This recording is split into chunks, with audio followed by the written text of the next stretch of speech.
Welcome to a deep dive into the world of Abraham H. Maslow, a pioneering psychologist whose work on motivation and personality reshaped how we understand human nature. In this video, we'll explore Maslow's holistic approach to psychology, his critique of traditional science, and his revolutionary ideas about human needs and self-actualization. Whether you're new to Maslow or looking to revisit his theories, this journey will illuminate why his work remains so influential today.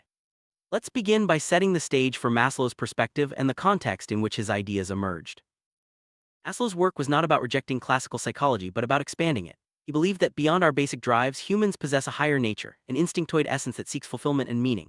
This contrasted with the atomistic and dissecting approaches of behaviorism and psychoanalysis. Instead, Maslow advocated for a holistic view, seeing people as integrated wholes rather than collections of parts. This new image of man emphasized growth, potential, and the profound interconnectedness of our psychological experiences. Over time, Maslow realized his ideas were part of a broader movement, a new humanistic philosophy that touched not just psychology but economics, sociology, and even politics. He called this the unnoticed revolution, a shift toward hope, encouragement, and the belief in human goodness. This worldview challenged the prevailing cynicism and despair of the intellectual elite, insisting that honesty, kindness, and generosity are real and possible. Maslow's humanistic psychology became a beacon for those seeking a more optimistic and empowering understanding of humanity. Maslow observed a subculture of despair among intellectuals, an attitude that denied the possibility of improving human nature or discovering intrinsic values. He argued that such pessimism was not just a matter of taste, but a personal projection rooted in past disappointments. Humanistic psychology, in contrast, provided evidence that human nature is not fundamentally depraved or evil. Instead, it offered a foundation for hope, growth, and the affirmation of positive human quality. Maslow's holistic approach extended to science itself. He believed that science is a human creation, shaped by our motives and values. Rather than seeing science as a detached, rule-bound system, Maslow emphasized its roots in human experience and its potential for personal and societal growth. He argued that the healthiest, most self-actualizing people naturally adopt a holistic perspective, seeing connections and interrelationships rather than isolated parts. Maslow's motivation theory was born from his clinical experiences and his desire to integrate insights from Freud, Adler, Jung, and others. He sought to answer practical questions: which deprivations cause neurosis, what psychological remedies are most effective. His theory found success in clinical and social settings, offering people a structured way to understand their inner lives. However, Maslow acknowledged that experimental verification remained elusive, as human motivation is best studied in real-life contexts. Maslow realized that understanding human motivation requires looking beyond the laboratory. Real-life situations, with all their complexity, provide the best context for studying what drives us. He noted that the needs of human beings are the essence of their lives, and that these needs can't be fully understood through animal experiments or artificial settings. Instead, motivation must be explored within the total social environment of the individual. While early motivation theory focused on basic drives like hunger, Maslow emphasized the importance of higher needs such as beauty, truth, excellence, and justice. He argued that human life cannot be understood without considering our highest aspirations: growth, self-actualization, and the quest for identity. These higher needs are not luxuries but universal tendencies that shape our lives and well-being. Maslow cautioned that growth is often a painful process, and many people choose comfort over challenge. We are ambivalent about our highest possibilities, both loving and fearing them. Understanding psychopathology and depth psychology is essential to appreciate why some people avoid growth and why striving for excellence can be both exhilarating and frightening. The core of Maslow's theory is a hierarchy of needs, ranging from basic physiological requirements to higher met needs like self-actualization. These needs are not only desired by all humans, but are necessary for psychological health. Maslow suggested that these needs and met needs can be seen as natural rights, essential for becoming fully human. Maslow observed a tendency in society to explain behavior by focusing on lower needs, such as material or social motivations, while neglecting higher aspirations. He called this downleveling of motivations, a kind of suspicion that undervalues the role of higher needs. Maslow argued that a complete theory of motivation must account for this bias and recognize the powerful influence of our highest goals. Unexpected insight from Maslow's work was that achieving our desires doesn't always bring happiness. Sometimes, gratification leads to boredom, aimlessness, or even a sense of emptiness. We function best when striving for something we lack, and the state of fulfillment can raise new problems. This challenges the common belief that happiness is found in having all our needs met. Maslow, grumble theory, suggests that happiness from need gratification is temporary, often followed by new discontent.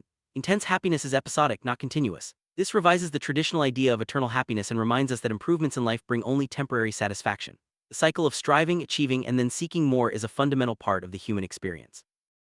Maslow noted that people often take their achievements and blessings for granted, forgetting their value until they are lost. This tendency can lead to restlessness and a longing for more, even after attaining what was once deeply desired. The lesson is to appreciate what we have while still striving for further growth and fulfillment. To illustrate the complexity of human motivation, Maslow discussed the women's liberation movement. He observed that after achieving certain goals like love, home, or family, people may feel restless and seek higher gratifications such as autonomy or professional fulfillment. The key is not to see these desires as mutually exclusive, but to recognize the ongoing cycle of striving for more while appreciating what has already been gained. Advances in genetics led Maslow to assign more importance to biological factors in human nature. However, he argued that humans possess only weak instinct remnants, easily overwhelmed by culture and learning. This means that while we have a biological essence, it is subtle and must be discovered through introspection and self-exploration. Maslow's perspective on human malleability led him to advocate for absolute equality of opportunity. Since genetic potential can be easily lost or diminished by a poor environment, society must ensure that every individual has the chance to realize their full human potential. This is not just a moral imperative, but a practical necessity for a healthy society. Recognizing individual differences is crucial. Maslow argued that each person has a unique temperament and hidden bent that must be uncovered and nurtured. Denying one's true nature leads to subtle psychological and physiological suffering. Good growth means supporting each individual's style and potential at every stage of life. As society reduces social injustice, biological differences become more apparent. Some individuals are born with greater or lesser genetic potentials. Maslow raised the question of how to address the self-esteem of those unfairly treated by nature. This challenge requires compassion and a deeper understanding of individual worth beyond mere achievement. Maslow introduced the concept of subjective biology, the idea that we can and must study our own biology introspectively. This bridges the gap between subjective experience and objective science, encouraging a more holistic understanding of human nature that integrates both perspectives. Maslow expanded his analysis of destructiveness to the broader psychology of evil. He argued that evil is neither solely a social nor a psychological product, but a complex interplay of genetic and cultural factors. Understanding evil scientifically allows us to address it more effectively and compassionately. A key insight from Maslow is the distinction between healthy and unhealthy aggression. Not all aggression is destructive, some forms are necessary for growth and self-assertion. Recognizing this difference helps us understand human behavior in a more nuanced and constructive way. Maslow introduced the concept of Apollonian controls, desirable forms of self-control that enhance, rather than repress, gratification. This distinction between healthy spontaneity and sick impulsivity is vital for understanding freedom, ethics, and happiness. It encourages us to embrace self-expression while maintaining balance and responsibility. Maslow clarified that self-actualization is a concept best applied to mature adults. Young people, he argued, have not yet achieved the identity, autonomy, or life experience necessary for full self-actualization. Instead, the focus for youth should be on healthy growth towards self-actualization, differentiating between healthy and unhealthy development. Self-actualizing individuals transcend not only nationalism but also class and caste. They are flexible, adaptable, and capable of gratitude, a trait that keeps their blessings fresh and life meaningful. These individuals are not perfect, but their ability to appreciate life's gifts sets them apart from those who take achievements for granted. Maslow's study of self-actualizing people was a bold and intuitive endeavor, often defying traditional scientific methods. Over time, enough evidence accumulated to support his ideas, but he emphasized the need for more objective, cross-cultural, and longitudinal research to fully validate and understand self-actualization. One of Maslow's key messages is the danger of perfectionism. Demanding perfect leaders, societies, or relationships inevitably leads to disillusionment and disappointment. Instead, we should strive for better, not perfect, and accept the transient nature of peak experiences and happiness. Maslow believed that psychological health is not only subjectively satisfying but also objectively better. Healthy individuals see more truths, achieve more, and live more fully.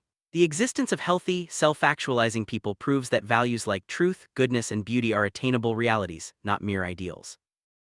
The demonstration that wonderful people can and do exist, even if rare, gives us hope and courage. Belief in the possibility of growth and goodness inspires brotherliness and compassion, helping us move toward a better society and a more fulfilling life. Maslow's work paved the way for positive psychology, a field that focuses on strengths, well-being, and the realization of human potential. While not yet mainstream in all psychology departments, humanistic and transcendent psychologies are thriving and offer a rich alternative to traditional approaches. Maslow argued that science is inherently value-driven. Rather than striving for a value-free science, he advocated for a more powerful and inclusive approach that recognizes the role of values in shaping scientific inquiry. This perspective allows for a broader and more meaningful understanding of both science and humanity.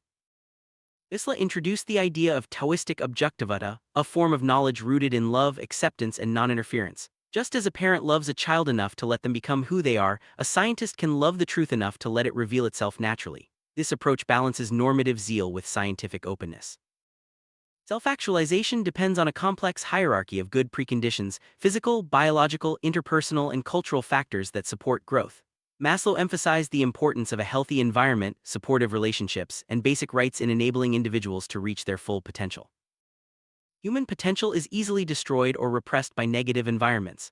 Maslow noted that fully human, self-actualizing individuals are rare and often seem miraculous, yet their existence proves that it is possible to overcome obstacles and achieve greatness, inspiring us to nurture potential wherever we find it. Maslow warned against all-or-none thinking, labeling people or ideas as either optimistic or pessimistic, hereditary or environmental. The reality is more complex, with many determinants acting simultaneously. A holistic, degree-based approach allows for a more accurate and compassionate understanding of human nature. This book focuses primarily on the fully human person, rather than the society that makes such individuals possible. Maslow encouraged readers to explore the rich research literature on organizational development and social psychology for deeper insights into how societies can foster self-actualization. Humanistic psychology, or the third force, opened the door to studying transcendent and transpersonal phenomena, states of consciousness and values that go beyond materialism and ego.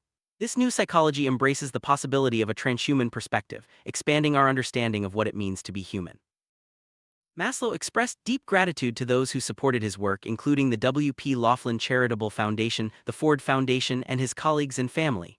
Theoretical work, he noted, is a full-time job, and collaboration and support are essential for meaningful progress.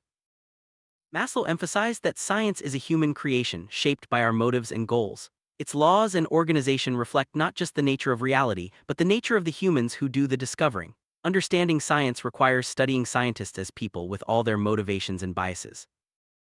Scientists, like everyone else, are motivated by basic needs: food, safety, love, respect, and self-actualization.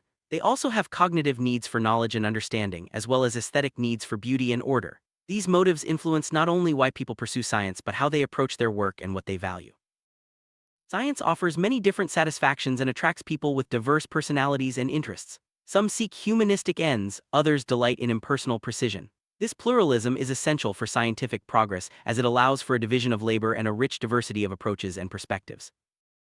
Maslow critiqued the tendency to focus on techniques and methods at the expense of meaningful problems. He argued that science should be problem-centered, driven by important questions rather than by the tools and procedures available. This shift encourages creativity, boldness, and a focus on what truly matters. Scientific orthodoxy, rooted in means-centering, can stifle innovation and limit the scope of inquiry. New methods and questions are often met with hostility, slowing progress and discouraging bold exploration. Maslow urged scientists to remain open to new ideas and to value creativity over conformity.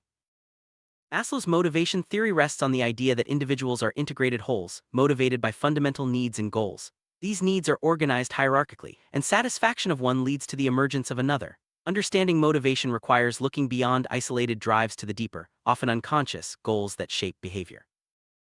Maslow's work challenges us to see ourselves and others as whole growing beings, motivated by a complex interplay of needs and aspirations. By embracing a holistic, humanistic approach, we can foster environments that support self-actualization and unlock the full potential of individuals and societies. The journey toward understanding motivation and personality is ongoing, but Maslow's insights provide a powerful foundation for growth, hope, and positive change.